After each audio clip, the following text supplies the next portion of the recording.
On Christmas Eve, beneath glittering chandeliers and a towering Christmas tree, my father didn't bless me. He erased me. Before senators, CEOs, and 200 guests who had always looked at me like an outsider, he smiled and raised his glass. "Every dollar belongs to your brother. Natalie, you deserve nothing." Laughter rolled through the ballroom, champagne glasses clinked. My sister's eyes shone with triumph. My mother turned her face away. In that moment, the weight of years of silence and favoritism pressed against my chest. I should have broken. But instead, I breathed. I steadied my hands, and with a sweet smile, I lifted my glass. Because I was no longer the forgotten daughter. They were about to see the storm they had created. If you haven't subscribed to the channel yet, don't forget to hit subscribe /like button and tell us in the comments where you're tuning in from. I sat near the edge of it all, my dress a simple navy velvet that seemed to fade into the shadows. From my seat I had the perfect view of the stage, though the distance reminded me exactly where my place was meant to be, close enough to watch, far enough to be forgotten.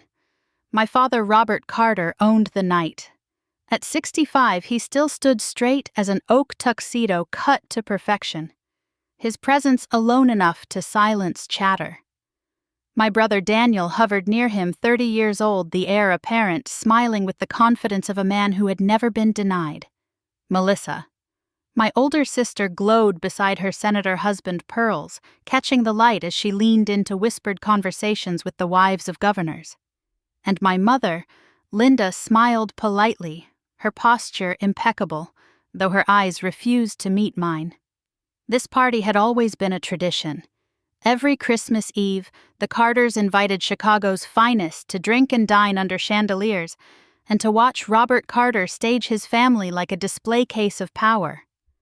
I used to dream of belonging in that tableau. Tonight, I knew better. The waiters moved in rhythm trays of champagne flutes, glinting as they weaved through clusters of guests. I caught pieces of conversation carried across the floor. "Robert looks incredible for his age," one woman said, her diamonds flashing as she lifted a glass. Another voice followed, amused and sharp. "And there's his golden son, Daniel Carter, the future." Their laughter floated toward me. My name was not spoken. It never was. I watched Robert lift a hand, and the room responded as if trained. Voices fell. Glasses stilled, every gaze turned toward him. He stood beneath the massive Christmas tree, the lights casting halos across his silvered hair. Daniel lingered beside him, glowing in the borrowed light. Robert raised his champagne flute, his voice carrying effortlessly across the hall.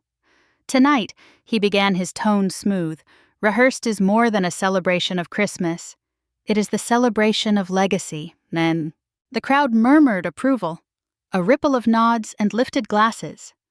Melissa smiled wider, her husband Charles clapping her hand under the table as though she had won something herself. My heartbeat slowed, every thud echoing in my chest. I knew the rhythm of his speeches. First the pride, then the announcement, then the dismissal. I had lived through too many of them. Robert gestured toward Daniel. "My son has proven himself ready. He is the future of this family, the man who will carry Carter Electronics into the decades ahead." Daniel grinned, shaking hands with those nearest him, soaking in their applause. The room grew warmer. The heat of bodies pressed close, the air alive with approval. Robert's smile sharpened his eyes, finding me in the shadows. "And as for inheritance," he continued, his voice slicing through the hush, "let me be perfectly clear. Tonight, every dollar belongs to your brother Daniel." He paused, savoring the moment, then added with a finality that struck harder than any blow. "Natalie, you deserve nothing." A silence hung for half a breath before laughter broke. Polite at first, then louder, the kind of laughter meant to sting. Champagne glasses clinked. Daniel tilted his glass high, grinning as if he had already claimed a crown. Melissa's lips curved into a knowing smile, satisfied, her eyes flicking toward me with triumph. My mother lowered her gaze to the linen napkin in her lap. Hands folded tightly, her silence speaking louder than words. The sound rolled over me, but it did not pierce. I felt the steady stem of the glass in my hand, the cool weight grounding me. My pulse remained even. I did not shrink. I did not crumble. Instead, I lifted my glass slowly, deliberately, the movement catching the glow of the chandelier. I let a smile spread across my face. Not wide, not mocking, just soft, sweet, unreadable. They expected humiliation. What they got was something else entirely. I held the glass at eye level, my gaze locked on my father's, and let the smile linger. The jazz trio struck a note unsteady for the briefest second before recovering. The room shifted back into motion, unaware that a storm had already begun to gather in silence. I took a sip of champagne, its sharp bubbles sliding down my throat, and set the glass back on the white tablecloth with a quiet click. The sound was lost in the noise, but to me it was enough. The night carried on, voices swelling again, laughter returning in waves, the chandeliers glimmering above it all. For them, the moment was finished. For me, it had only just begun. When I was 10, Christmas morning arrived in a whirl of ribbons and wrapping paper. The living room of our Chicago home smelled of cinnamon rolls and pine, the fireplace roaring as if the house itself wanted to applaud my father's generosity. Melissa squealed as she lifted a box wrapped in silver foil, pulling out a velvet gown that shimmered under the lights. Daniel wheeled out a brand-new red bicycle, the kind every boy in the neighborhood envied. Their laughter filled the room, blending with my father's booming voice and my mother's careful claps. And me, I sat with a neatly wrapped rectangle balanced on my lap. When I peeled away the paper, I found a thick book of mathematics, the spine stiff, the pages heavy with the smell of ink. My father nodded approvingly, already turning back toward Daniel's bicycle. "That should keep you busy," he said. No one laughed with me. No one leaned in to see what I'd been given. I ran my hand along the embossed numbers on the cover while the rest of the family gathered around Melissa adjusting the straps of her gown, or outside with Daniel, who circled the driveway with cheers chasing after him.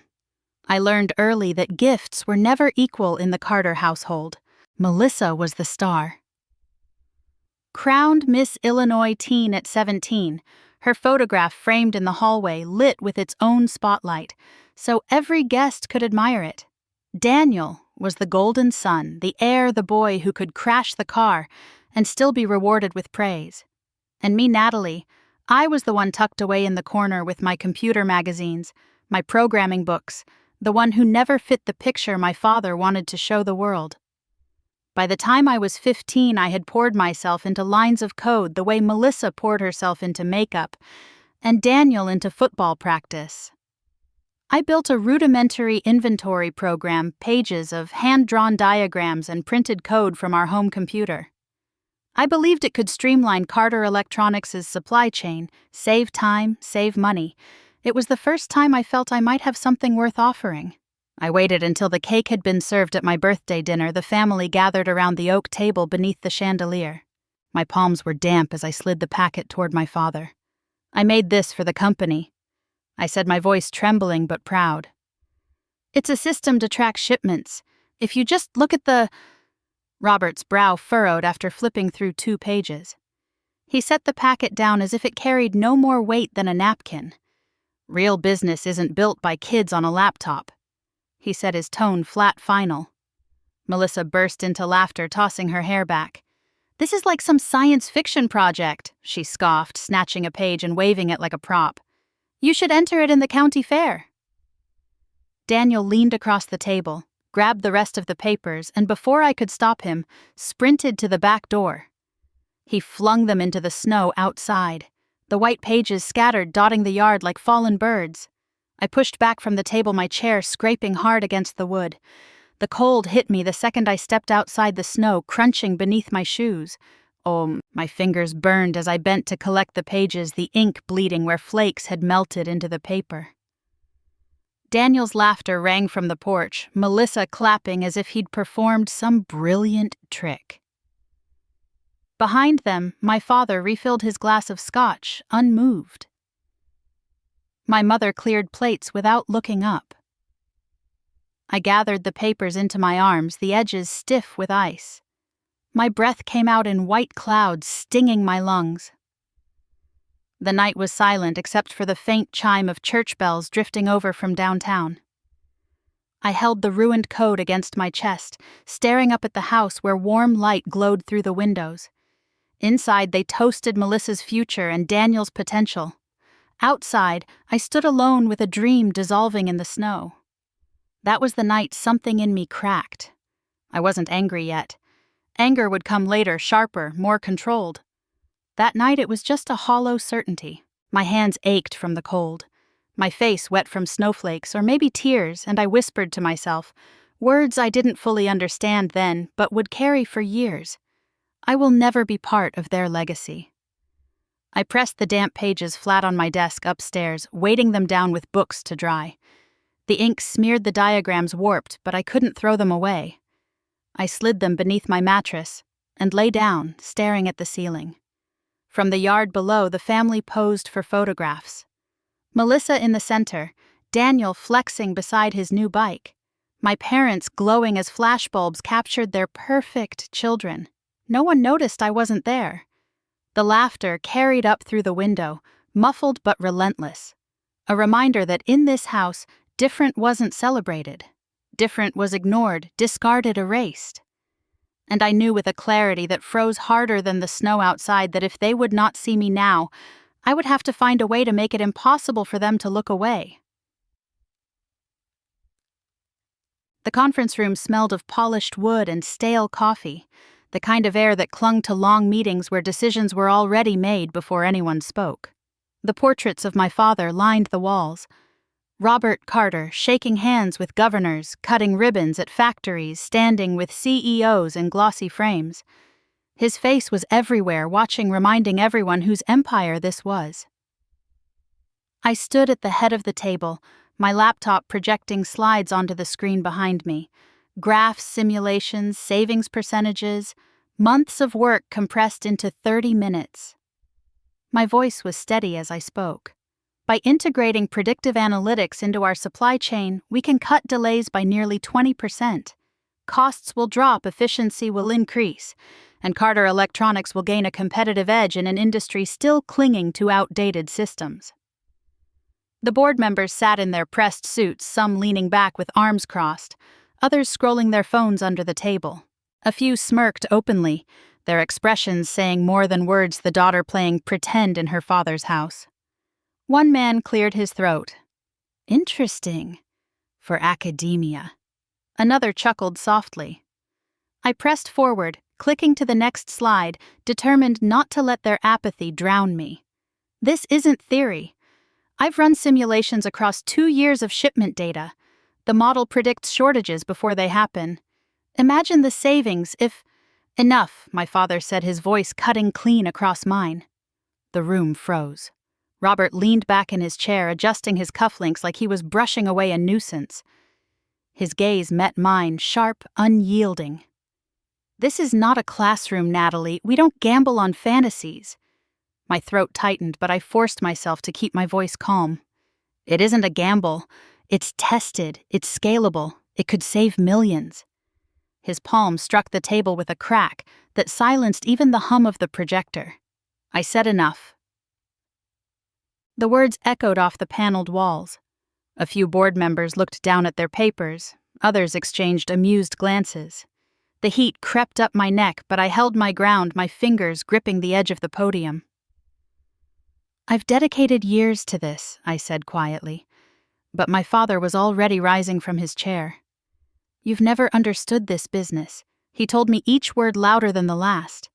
You think because you can type on a keyboard you're worth something here? You're not useful to this company. Not to me. Silence swallowed the room. My chest felt hollow, but I stood straighter, refusing to let my shoulders slump in front of him. He turned toward the door. Security. The guard appeared almost instantly, as if already waiting. A tall man in a black suit, expression unreadable, he nodded toward me. Ma'am? I gathered my papers with slow, deliberate hands, sliding them into a leather bag that suddenly felt far too heavy. My laptop screen went dark as I shut it. The projector blinked off, leaving only the harsh overhead lights. As I walked past the board, no one met my eyes. One man shuffled his notes. Another smirked faintly, lips twitching like this was a performance for his entertainment. My heels clicked against the tile each step, carrying me further from the table where my father still stood, hands on the back of his chair, his face carved in stone. The hallway outside was lined with photographs of Carter Electronics through the decades, warehouses, opening factories, humming. My father always at the center, the architect of it all. I had walked these halls since childhood, memorized the scent of varnished wood and steel polish, imagined my place here. Now I was escorted like an intruder. At the lobby, the receptionist glanced up, startled. Her hand froze above the keyboard. I held the cardboard box against my chest. 2 notebooks filled with code, a soldering kit, and a framed photo of Lake Michigan. I kept on my desk to remind myself of home. The guard pressed the door open, and the winter air struck me like a wall. Chicago's wind was merciless, cutting through my coat, chilling my face until my eyes watered. I stepped onto the plaza, the Carter Electronics sign glowing above in cold neon. Snowflakes drifted down, melting on my lashes.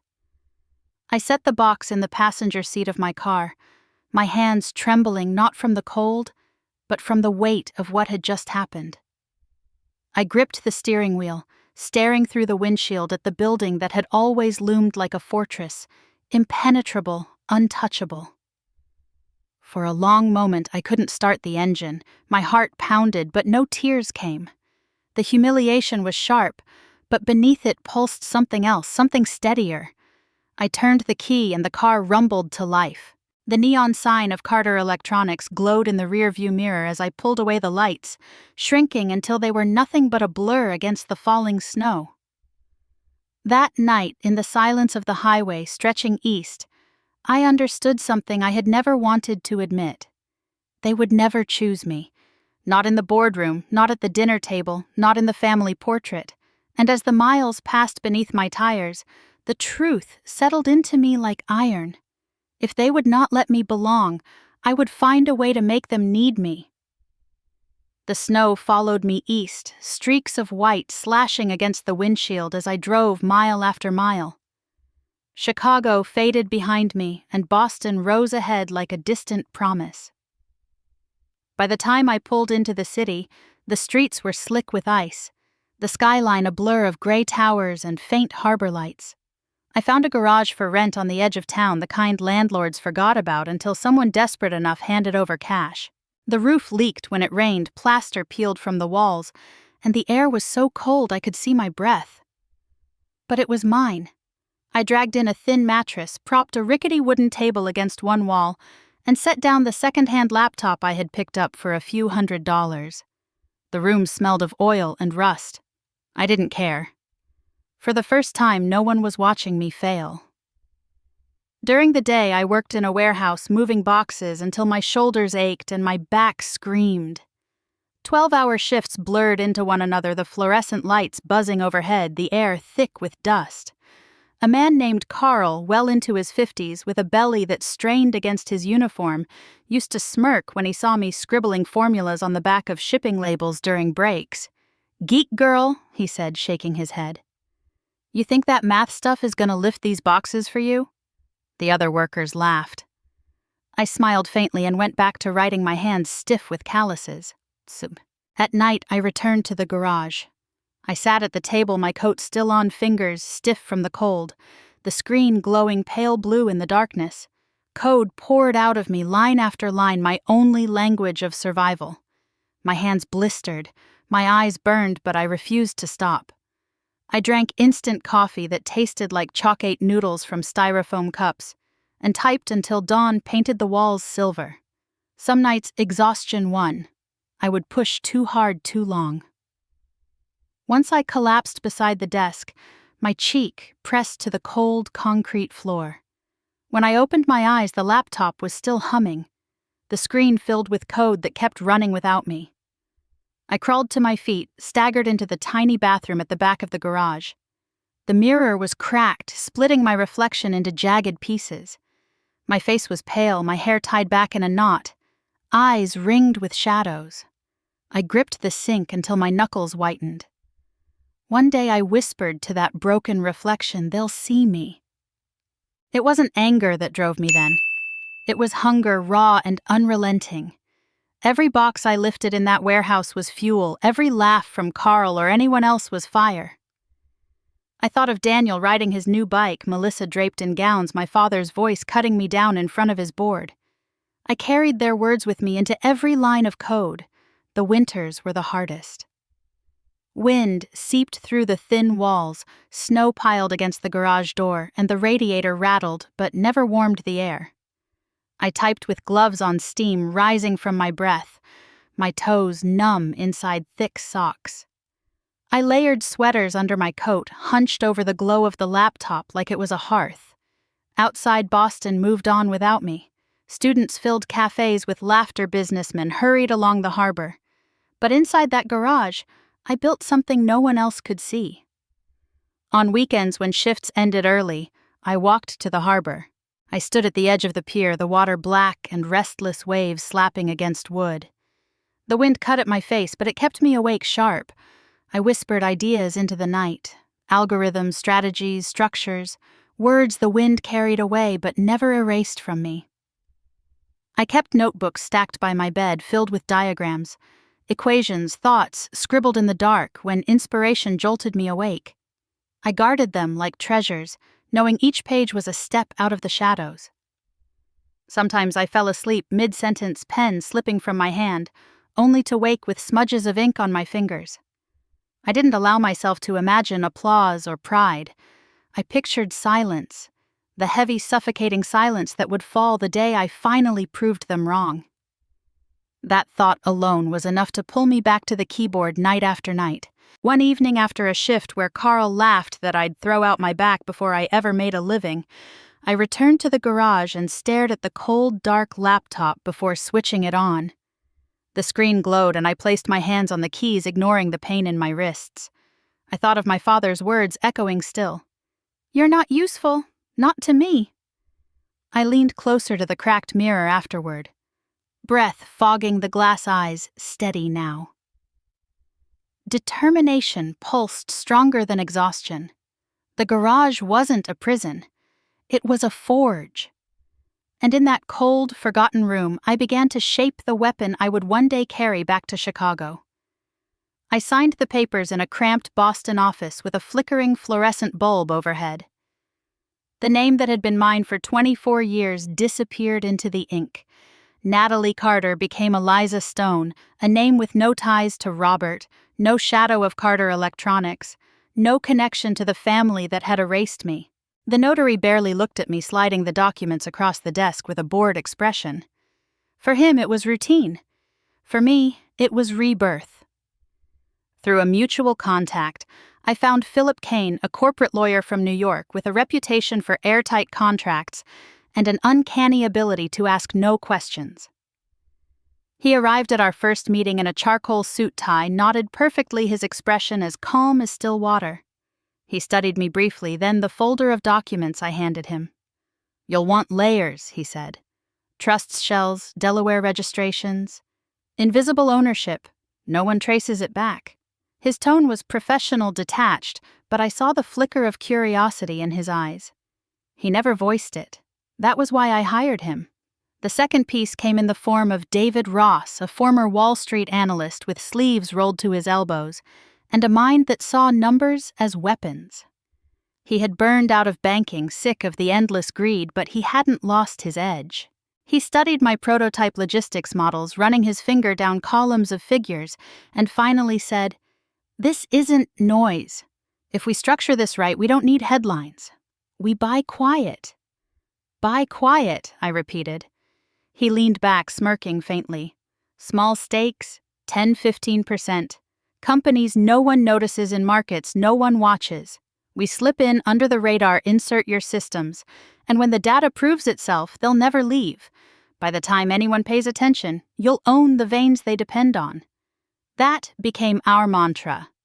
Buy quiet. Our first target was a struggling freight company in Ohio.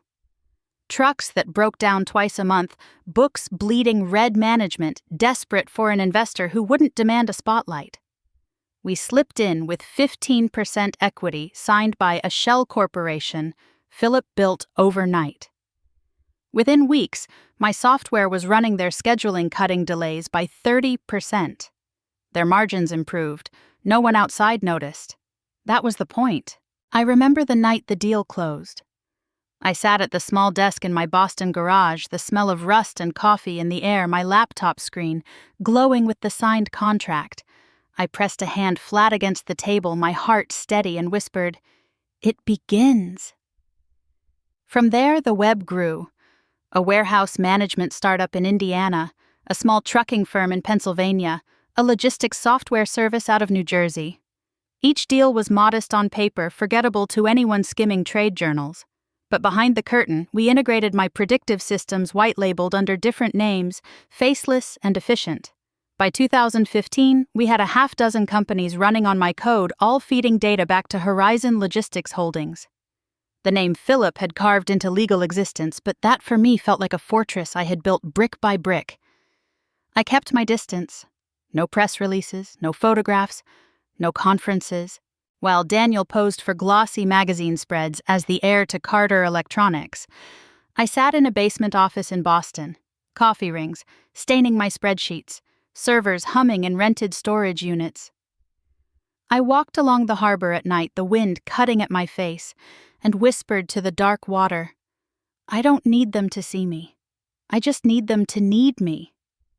Then came the first ripple back to Chicago. In 2016, Carter Electronics announced record efficiency improvements, attributing it to strong vendor partnerships. I laughed when I read the press release in the Boston Globe. Robert Carter stood at a podium, Daniel beside him, boasting of their savvy vendor choices.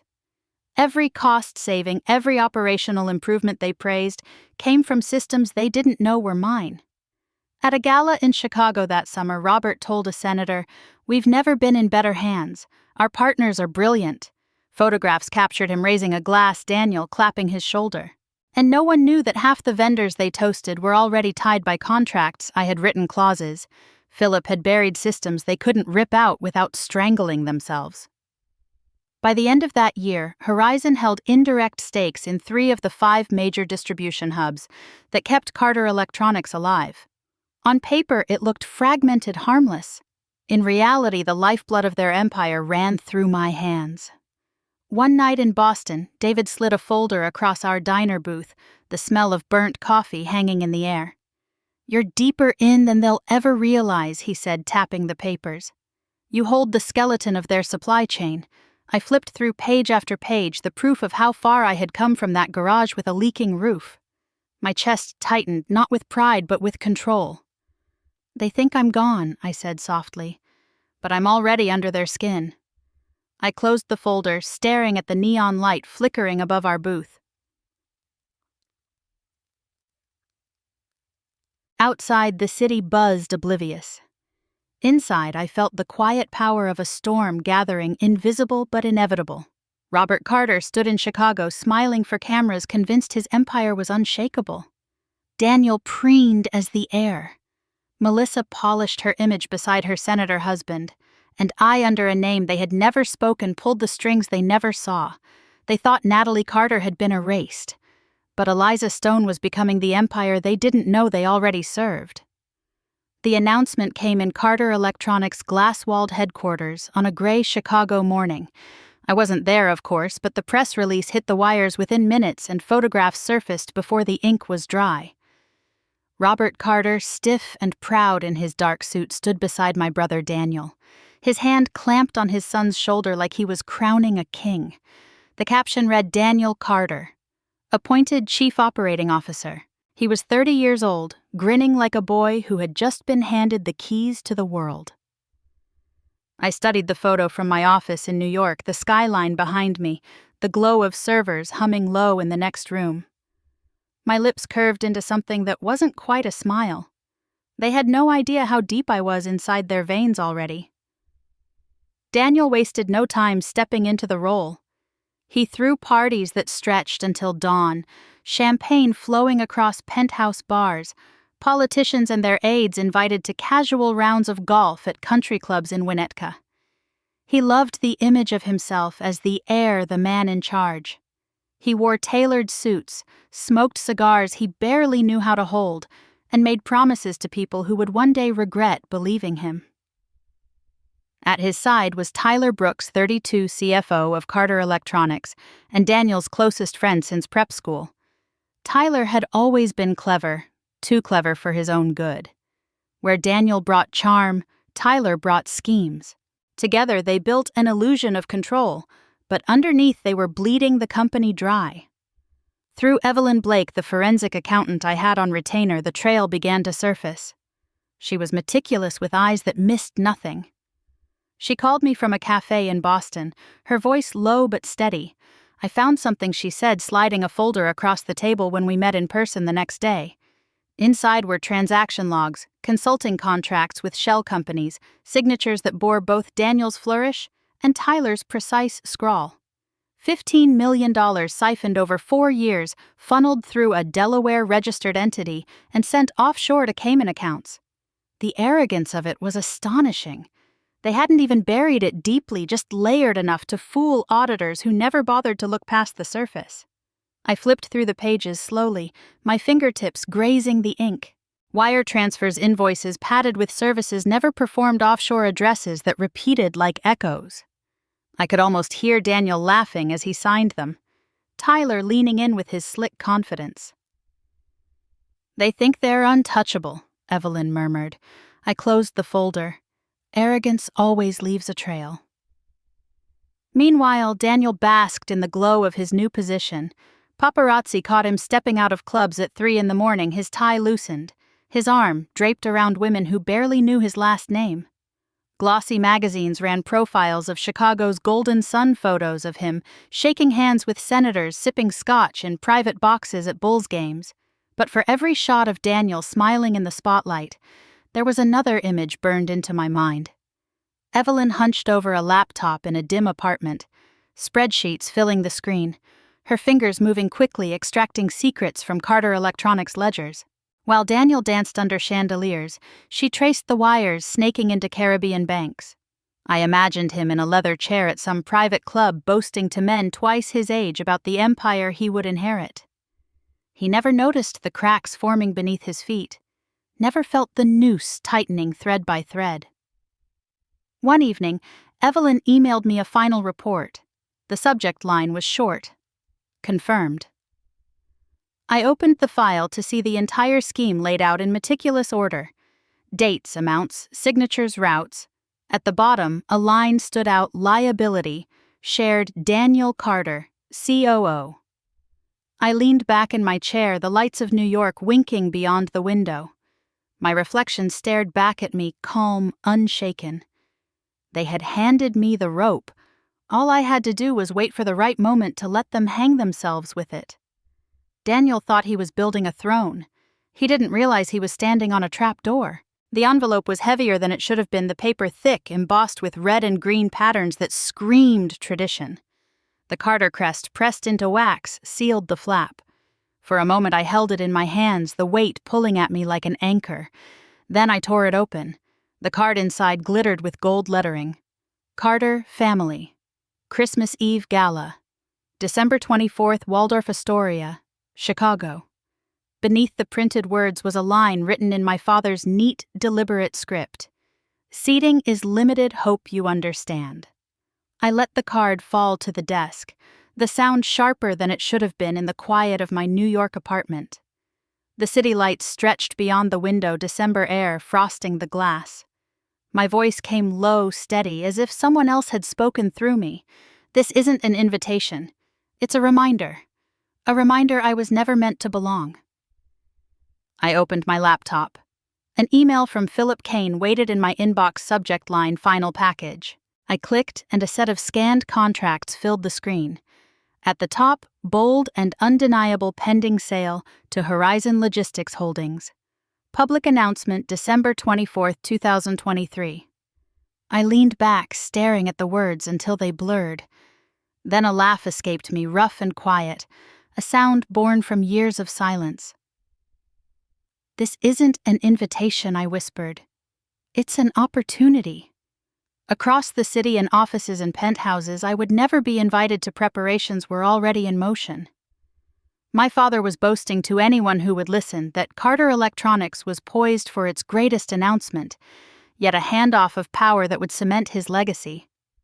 He told business partners over bourbon that Daniel was ready, that the gala would be the stage for the coronation. Daniel, of course, practiced his lines in front of a mirror. I could picture it without needing to be there, him in his tailored tuxedo adjusting his cufflinks, raising his chin just so. Well, he rehearsed the smile he thought would make him look like a leader. The pause he imagined would draw applause. He probably poured champagne into a glass and lifted it toward his own reflection, imagining the crowd rising to their feet. But in my hands sat the real script, the one written in contracts and sealed with signatures. Horizon, my horizon, was already inside their walls, already tightening the grip. They believed they were preparing to announce Daniel's rise. They didn't realize they were preparing to hand me the microphone. I closed the laptop and picked up the invitation again. The gold letters shimmered under the light. For years, those words would have cut me, carved open the wound of being excluded, erased, diminished. But now it felt like paper in my hands. Paper burned. I set it beside the glass of whiskey on my desk, letting the condensation from the ice bleed into the edges. For a moment, I just watched the water spread, blurring the ink, dissolving the crest. It was the first time in years that the Carter name seemed fragile to me, weak enough to vanish under pressure. I thought of Boston, of the garage with its leaking roof, of nights when my breath fogged the air as I coded until dawn. I thought of every insult, every silence at the dinner table, every look of dismissal. All of it had led to this. The gala would not be my humiliation. It would be theirs. I lifted the glass, the amber liquid catching the city lights, and drank slowly, steadying myself for what was coming. In the quiet of my apartment, I could almost hear my father's voice rehearsing his lines, Daniel laughing with friends about the speech he would give. Let them rehearse. Let them polish their smiles. They didn't know the stage they were building was already mine. I placed the empty glass down the invitation beside it and leaned forward to study the contracts one more time. The words glowed from the screen like a promise, like a weapon sharpened and ready. The night stretched long, but I didn't feel tired. I only felt the pull of inevitability, as steady as the tide carrying me toward Christmas Eve. The conference room at Horizon's New York office smelled faintly of ink and strong coffee, the kind that clung to late nights and long battles. The windows stretched floor to ceiling, the city below flickering in December light. But my attention stayed on the table in front of me. Papers lay in careful stacks, contracts bound in navy folders, and Philip Kane sat at the head, his expression as calm and unreadable as ever. He slid a packet across the table toward me, his finger tapping the top page. Every signature verified, he said, SEC filings stamped, recorded and double-checked. The transfer is airtight. Carter Electronics is by every legal measure Horizon's to claim. His voice was steady, almost clinical, but his eyes flicked up to mine, searching for any sign of doubt. I didn't speak. I traced the seal with my fingertip, feeling the raised ink. David Ross clicked his laptop open, the screen filling with graphs, charts, and headlines drafted, but not yet published. Media plan is locked. He explained, his tone brisk, efficient. The moment you go public at the gala, these go live. Wall Street Journal, Chicago Tribune, Bloomberg, all of them have the story queued. Within 10 minutes, it won't matter what Robert or Daniel say. The narrative will be set. He turned the screen so I could see the mock headline, Horizon Holdings acquires Carter Electronics in surprise deal. Beneath it, a photo of my father at a podium smiling, oblivious to the storm already circling. Evelyn Blake waited her turn, sliding a heavy binder across the table. It landed with a dull thud, thick with documents. Emails, wire transfers, shell company registrations, she said. $15 million siphoned through Cayman accounts. Every path leads back to Tyler Brooks with Daniel's approval stamped on half of it. They've left a trail wide enough to drive a truck through. She flipped it open to a page of signatures, Daniel's looping scrawl beside Tyler's precise print. They thought no one was watching. They were wrong. The room was silent but alive with energy, each piece of evidence another stone laid in the wall I was building. I kept my hands folded, my face calm, but I felt the heat in my chest, a fire banked for years now burning steady. Finally, I pushed back my chair. The scrape echoed against the polished floor. Without a word, I walked to the balcony, the glass door sliding open to the bite of December air. The Hudson River stretched before me, black and restless, the city lights scattered across its surface. I braced my hands against the railing, breathing in the cold. For a moment, I wasn't in New York.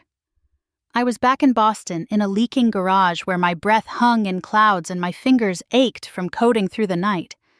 I saw myself hunched over that second-hand laptop, the radiator rattling uselessly, the mirror cracked in the corner. I remembered whispering into the silence. One day they'll see me. The wind off the river stung my cheeks, but it steadied me. I didn't need them to see me. Not anymore. Behind me, Philip spoke, his voice carrying through the open door. We're ready. All that's left is you.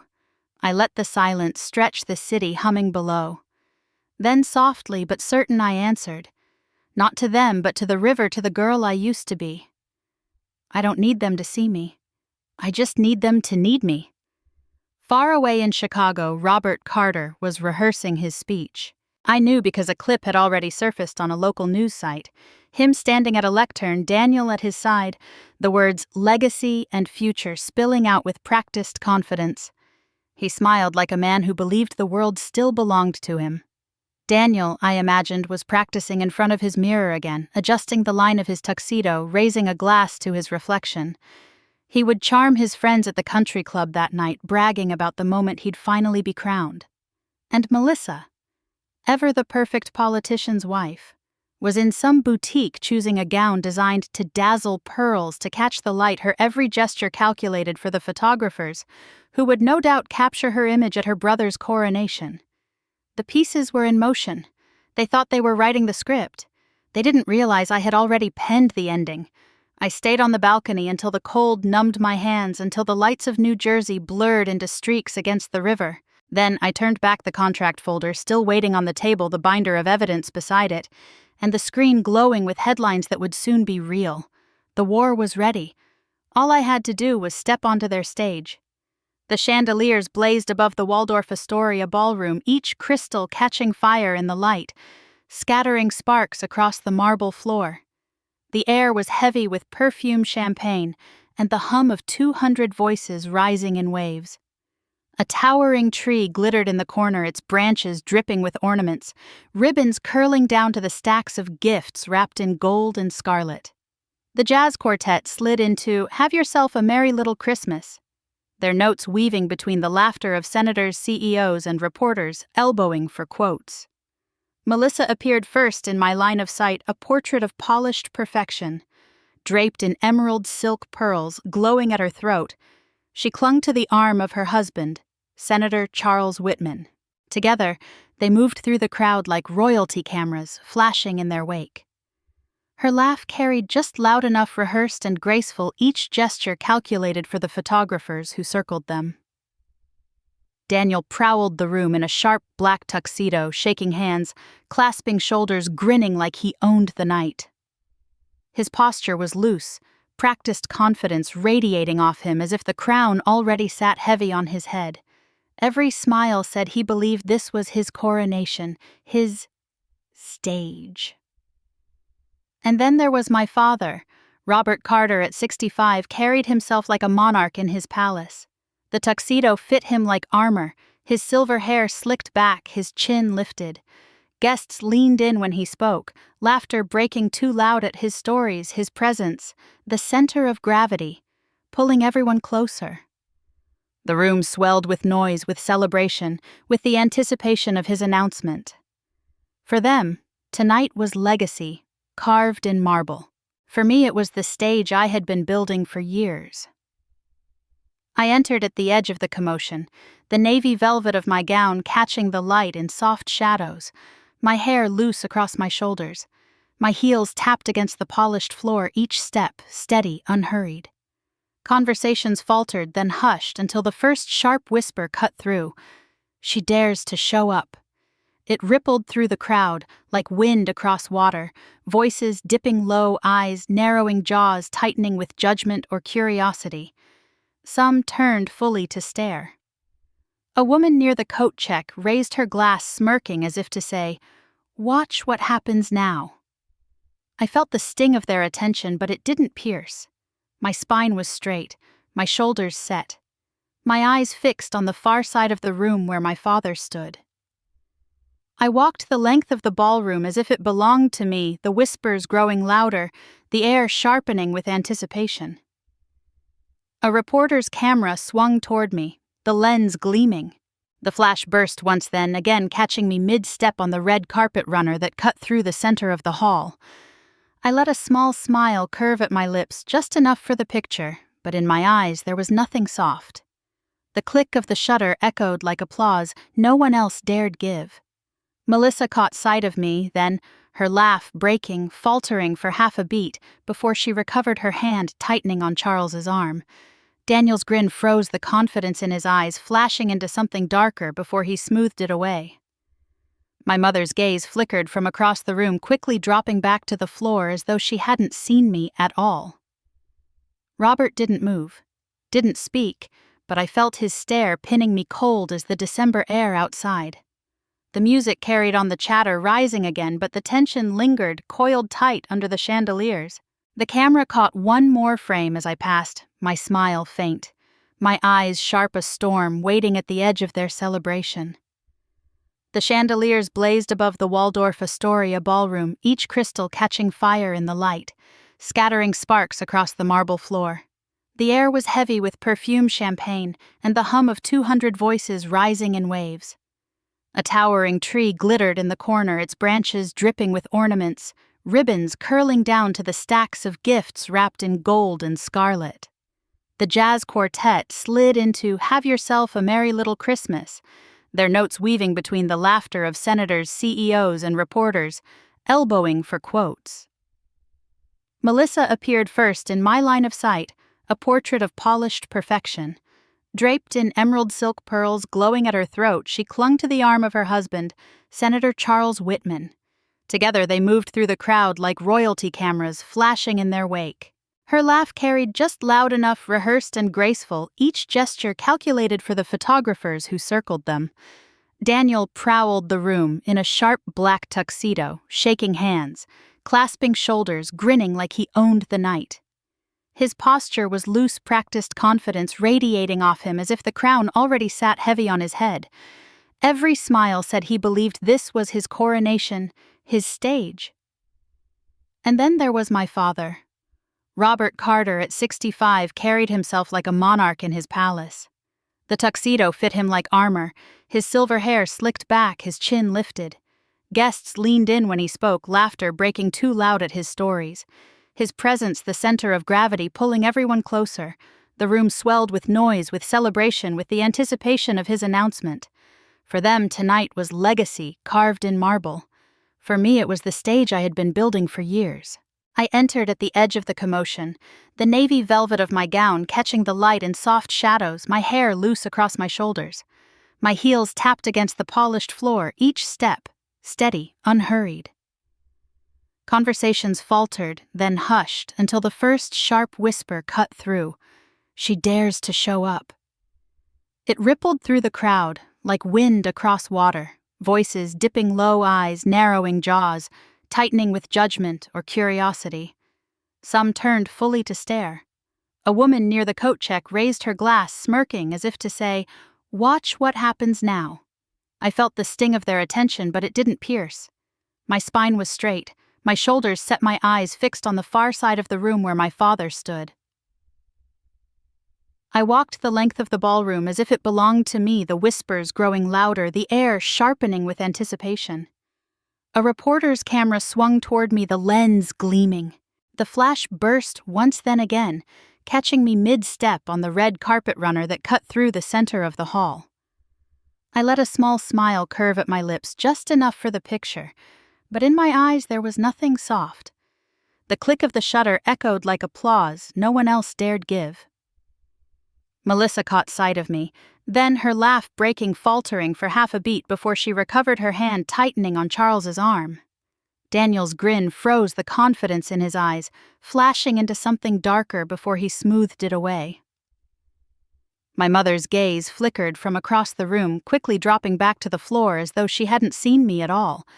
Robert didn't move, didn't speak, but I felt his stare pinning me cold as the December air outside. The music carried on, the chatter rising again, but the tension lingered, coiled tight under the chandeliers. The camera caught one more frame as I passed, my smile faint, my eyes sharp a storm, waiting at the edge of their celebration. The ballroom seemed to contract around me, the garlands and twinkling lights suddenly sharp and brittle, every eye turned in my direction. My glass rested untouched on the table, my hand steady as I signaled toward the back of the room. Philip Kane stepped forward through the crowd, his dark suit cutting clean lines in the golden glow. He carried a navy folder thick with contracts, the embossed seal of the SEC visible even before he set it on the polished surface of the podium. His voice was calm, almost clinical when he spoke. "The sale is executed. Carter Electronics is now a subsidiary of Horizon Logistics Holdings." The words dropped like stones into water. The ripples spread instantly. Gasps, murmurs, a wave of whispers crashing against the high ceilings. Cameras clicked in staccato bursts, red recording lights blinking awake. My father's face drained of color. The flush of power that had warmed his cheeks moments earlier bled into gray. Daniel froze mid-smile, the confident tilt of his head faltering as he looked from Philip to me, disbelief cracking through his bravado. For the first time in years, the room did not laugh at me. It stared. I didn't move. My silence was louder than any speech I could give. Then Evelyn Blake, calm and precise, wheeled a small cart forward. Her laptop glowed in the dim light as she connected it to the ballroom's projector. The Christmas tree's reflection faded from the screen, replaced by emails, wire transfers, and invoices that rolled out like a confession. There, Evelyn said, her finger tapping the trackpad. Funds moved in increments over 4 years. Shell corporations, Cayman accounts. 15 million siphoned directly under Daniel Carter's oversight. Signatures verified. On the screen, Daniel's name appeared again and again beside Tyler Brooks's, the looping scrawl impossible to deny. The room erupted in gasps. A senator muttered, "My God!" A CEO leaned back hard enough to knock his glass over. The journalists scribbled furiously, microphones raised higher. "She's lying!" Daniel shouted, his voice too sharp, cracking under its own weight. He lunged forward, his hands clenching the edge of the table, but his face betrayed him, the flush in his cheeks, the sweat gathering at his hairline. Beside him, Tyler turned pale. His eyes darted across the screen, his lips parting without words. Beads of sweat rolled down his temples, catching the chandelier light. He tugged at his collar, breath coming fast, the image of a man unraveling. Melissa rose from her chair so suddenly it toppled back with a crash. Tears blurred her mascara, streaking down her face as she rounded on our father. "This is your fault, Dad. You destroyed us!" Her voice broke through the chaos, high and raw. Charles Whitman, her polished senator husband, stepped in quickly, gripping her arm, murmuring her name like a warning. But the photographers were already there, flashes exploding as they captured her tears, her rage, her husband's helpless hand pulling her away. Robert stood motionless, rooted to the spot. His mouth opened once, then closed again, the words dying before they could form. His champagne glass shook liquid sloshing over the rim onto his cuff. The man who had commanded boardroom senators and every room he entered now looked small, the weight of collapse bending his shoulders. I felt the silence press against me again, but it wasn't mine anymore. It belonged to them. The silence of a dynasty crumbling in the place it had chosen to boast its power. I let my gaze sweep the room. Over the senators leaning forward, the journalists pressing closer, the guests whispering in awe. Over Melissa sobbing into her husband's chest. Daniel sputtering denials. Tyler shrinking into his chair, and Robert Gray, and still his authority dissolving like sugar in water. For years, they had called me invisible. Tonight, they couldn't look away. The headlines hit before the sun rose. Every newsstand in Chicago carried the same photograph, me standing in front of the towering Christmas tree at the Waldorf Astoria cameras, catching the tilt of my smile, my glass raised, as my father's empire collapsed around him. Horizon acquires. Carter Electronics, the Chicago Tribune declared. The Wall Street Journal called it the coup of the decade. By morning, my name was everywhere.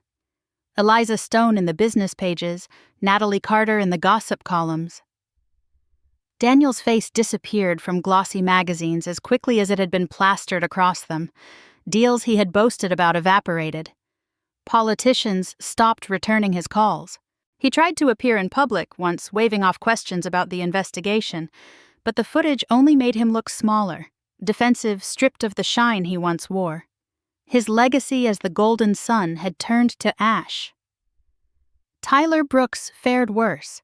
Federal agents visited his office within days, boxes of documents carried out in plain sight. Cameras captured his pale face, the sweat on his brow, his voice cracking as he insisted it was all a misunderstanding. His name became shorthand for greed and failure. His reputation ruined long before the courts decided his fate.